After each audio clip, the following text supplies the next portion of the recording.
Well, a lot to get to, so let us get to it. Is David Gordon Green leaving the Exorcist franchise? Well, not exactly, but he is leaving the door open that he may not be doing the second film or third film.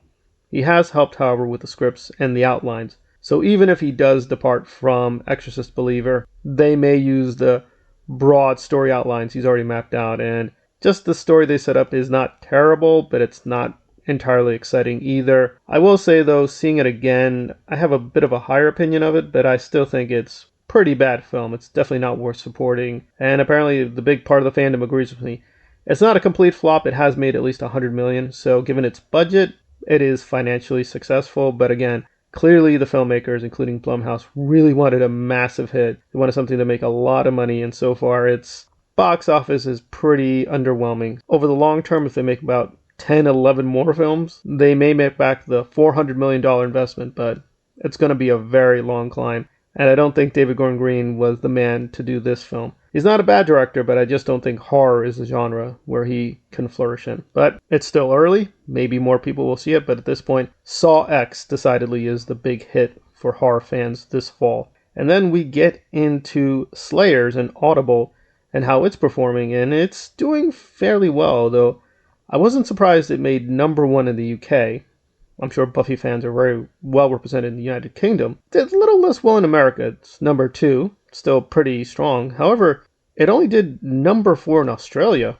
That's interesting. I would have expected just the English-speaking world would have really wanted the new Buffy stuff, but I guess the Australian end of the fandom is a little bit more critical, or less receptive to this version of Buffy.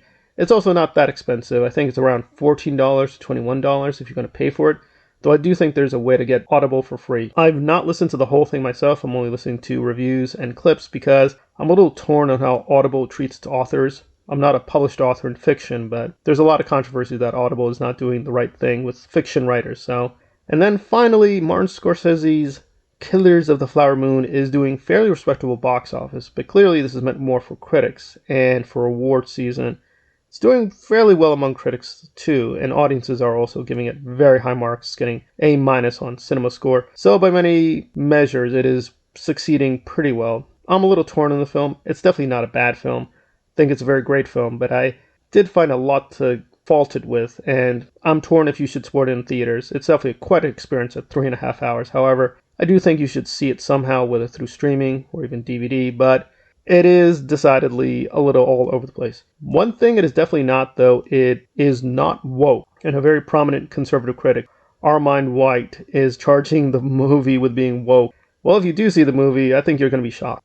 The way woke is usually used, I think, if they're being serious, is that female characters or the female characters being elevated at the cost of the male characters, and that does not happen. I don't want to spoil the story, but it is very focused on the male characters. It is mainly a Robert De Niro, Leonardo DiCaprio film. I have no issue with that in theory, but the way the story should have gone should have been more prominence to the female characters, but apparently it's too pro-woman or anti-American for Armand White. But when it is focusing on these crimes committed against Native Americans, Scorsese is doing a more documentary kind of style where we're given the option to condemn these crimes. And even there, he actually doesn't show the full extent. A lot more people were murdered than he shows. I think overall this film is trying to actually be more than fair to quote how white Americans treated Native Americans, and it is very focused on male characters. So woke, well, I think we're stretching out the term of woke. But it's a very flawed film, but is it woke? I have my doubts. And there we are with Killers of the Flower Moon, as well as Audible,